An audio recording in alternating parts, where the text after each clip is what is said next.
What's up guys, welcome to Munchkins Gaming, where we take your gaming to the next level. This is Munchkins logging in to bring you another Dissidia Final Fantasy Opera Omnia video, and welcome back to another video guide. In today's video, we are going to take a look at Llyud's event, Wings Graven with Emotion, Lufenia Plus fight, and of course, like and subscribe if you haven't already. It does help the channel and I would really appreciate it, and I do really appreciate it if you do.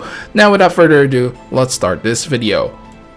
Now as always, we'll start this video up and how you're gonna deal with the Lufenia orb, which appears when the boss's HP reaches less than 80%. This will not disappear, and you can only get 10 Lufenia orb counters when a player or your character loses HP from enemy attacks or player abilities. So if you're not planning to lose any HP from enemy attacks, characters that can actually remove some of their HP are, for example, Llyud, of course, this is his event, so rightly so. You've got Queen as well, and you've got Jack. Both can actually remove their HP. You got Arden as well, Galuf, and Vivi, and I'm sure I'm missing a few characters here and there, but the majority, I think these characters do the job pretty well. Alright guys, now let's move on how this fight works. Well, honestly, there's really one mechanic that you really have to look out for this particular fight, and that's Cursed Eyes. It is a stacking debuff that the boss will do with multiple abilities. First of all, Felfey Eyes and Helm Splitter can inflict Cursed Eyes, and when you reach less than 30% of its HP, it will use Cursed Eye Plus, which will also delay your party by 1 turn. Now the stacking debuff, basically the first stack will be a Brave Poison. Once it gets to level 2, it will have a Brave Damage Resist down, and then at 3 you get a Brave Damage down, at 4 is Speed down, and finally at the 5th stack you get HP Poison. So how are you gonna deal with this fight with these debuffs? Well, first and foremost, you can just remove it. Or better yet, just prevent the debuffs from actually happening. Setzer is still pretty good character to bring around here. However, I would say if you're planning to take enemy HP attacks, do not use his freeze. You will need to take some enemy HP attacks, and of course it needs to do damage.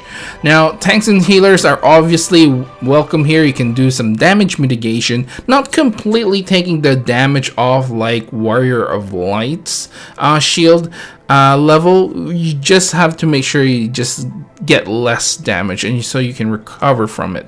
You can also delay the boss or just use a character that will remove their HP for themselves, and this way you can avoid getting KO and make sure the boss doesn't actually get a turn. Of course, finally, use your BT plus effects. They do stack if they are different BT pluses, so try to use them, because there's obviously Lufenia Plus has a lot of brave damage reduction and stuff like that, a lot of shenanigans, so having those extra brave damage up and HP damage up definitely is going to help you in this fight. Okay, now let's move on to some of the MVP characters that I would highly recommend bringing in this fight. First of all, you've got Auron, which basically will block all, single target attacks and counter, and will heal himself, which is really great. So you get some Lufenia orbs plus he heals himself. You've got Lena and Selphie that can actually prevent debuffs. Lena in particular is 100% if you do have two levels, or level 3 I guess, of her dragon whatever, Windrake something, Windrake arrow, so that buff will prevent any debuffs. And Selphie, of course, it's not 100%, but she can still prevent debuffs from attaching to your party. As for call characters though, you can just go with the usual or apply a lot of debuffs like Faris, Extith, Kurosame, of course all the HP damage attacks, very welcome. Or you can actually use something like maybe Selphie to prevent the debuffs, Penelo to remove debuffs. So things like that will actually really help you out when it comes to call abilities. It just really depends on what your main team is going for. Alright guys, now let's move on to some party compositions. The first one I would recommend is the team that I actually went with in the JP version, which is Machina, Llyud, and Bartz. Cold team, I obviously can't remember my cold team because I never posted that. Ugh. Curse you, past munch. Anyway, support character, I'm pretty sure I went with another Machina just for the extra damage. However, this can be changed to something else. I obviously went with Shiva for the summon. I usually do, unless the boss is immune to ice or stuff like that. Now the next team I have for you guys is going to be consisting of Lena, Galuf, and Machina. Obviously Lena, I've already mentioned, one of my MVPs for this one, can basically shield you from the debuff, and Galuf basically is here just so you can just remove the HP yourself, just in case, so you don't have to rely on the HP attack from the boss. And then you've got Machina. Now for the call team, I went with Kurasami, Reigns, and believe it or not, Warrior of Light. Warrior of Light is still a pretty good, like, oh my god, you know, your button. I really have to prevent HP attacks this time. So since you got Galuf anyway, having Warrior of Light, you know, shield and make sure you don't get any extra HP damage is something that you may want to consider. But obviously it is replaceable. You can actually go for a little bit more offensive one with this one if you want. For the support, I went with Lon and Rain since there are two enemies here. Lon and Rain can still do massive damage, and Shiva for the summon. Now the last team I have for you guys is once again consists of Lon and Rain. I already mentioned they do a lot of damage. Selfie to prevent the debuff, plus she also has a delay, which is really nice. Machina for the other one. As you guys can see, Machina is always inserted in my teams. I think for a fair bit actually, even in level 90 era, Machina was doing some work. So cold team, I went with Reigns, Kurasami, and then Gabranth, just kind of like the usual. For the support, I kind of went with either Machina or Llyud, depending on what you want to do. Now this team, as you can tell, will not have a way for you to refresh the Lufenia orbs other than getting HP attack.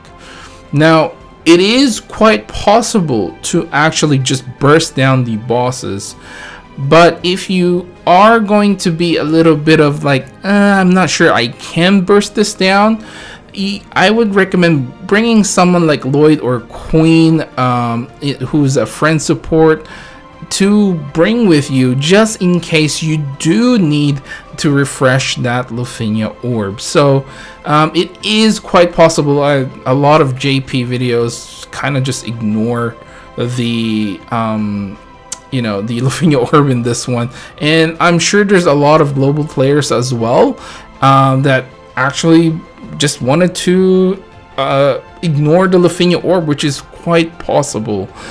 For the summon though, I did go for Ifrit since it adds more damage. Since you're not planning to get damage, I think Ifrit is probably the best choice, but let me know if you wanted to bring someone else, of course. And by the way, out of the 3 party compositions, the third one is probably my least recommended. I just have to say this because it is something that is not for the how do you say it? Not for the new player friendly kind of composition, especially when you're just starting off. It might feel a little bit overwhelming. You need to time things right for this to work out, but it is something of an interesting team composition if you're getting to that point where you're getting a little bit more confident in yourself and you do have this party composition available for you. Anyway guys, that is basically most of the video itself, and of course I'll give you guys my final thoughts regarding this fight, which are you know what, I didn't really have too much issues with this fight since I managed to pull for Lloyd's kit in JP. I did have an issue, I think, of who to bring in regards to who can take off HP from themselves. I initially just went with Queen for this one. I tried, but the EX charged really slowly. And back then my selfie wasn't built up. I did have her LD, I believe, or did I get it later on? I think I got it later on, but in any case, I didn't have selfie with available to me, I believe. And I kind of tried to do this with just Queen, but it just never worked out. Charged her EX was a little bit too slow, so at the end of it all, I said I think I'm gonna have to pull for Llyud, because a lot of my HP remove or that self-damaging characters aren't that good. So I went with Llyud, and you know what, after I got him, it was pretty easy. Didn't really have any issues. So I would probably put this in, I guess, the okay difficulty. I wouldn't say it's completely hard. Once you have a character that can actually deal with the mechanic consistently, I just don't think it's that hard of a fight. You just have to basically prevent the debuffs, or you can just remove the debuffs if you're willing to do that. The debuffs are probably the worst thing in this fight, but other than that, it's pretty okay. Now, once again, I do apologize that there is no video for this one. As you guys can read, I basically just stopped playing global now. I just wanted to spend my time on something else, and yeah. Anyway, that is it for this video, guys. Please do remember to click like and subscribe if you haven't already. It does help the channel. I would really appreciate it if you can share this video as well with other DFFO players who are struggling to beat their first Lufenia or Lufenia Plus fight, and hopefully this video can help them. And share this video with other DFFO players once again. Check out my other videos on other Lufenia and Lufenia Plus fights in my channel. Hopefully it helps you guys. And once again, leave down in the comments below all the team strategies that you have that I didn't mention in this video. And if you think I missed something, please leave them all down in the comments below. The goal for this video here is to always help the community out. So if I miss things or I gave a wrong information on something, please just leave them all down in the comments below, and I will try and pin those comments if there are things that I feel like, you know, that really needs to be addressed. Anyway, follow me on Twitter and on Facebook at Munchkins Gaming. This is Munchkins logging off. Thank you very much for watching, and I will see you guys in the next level.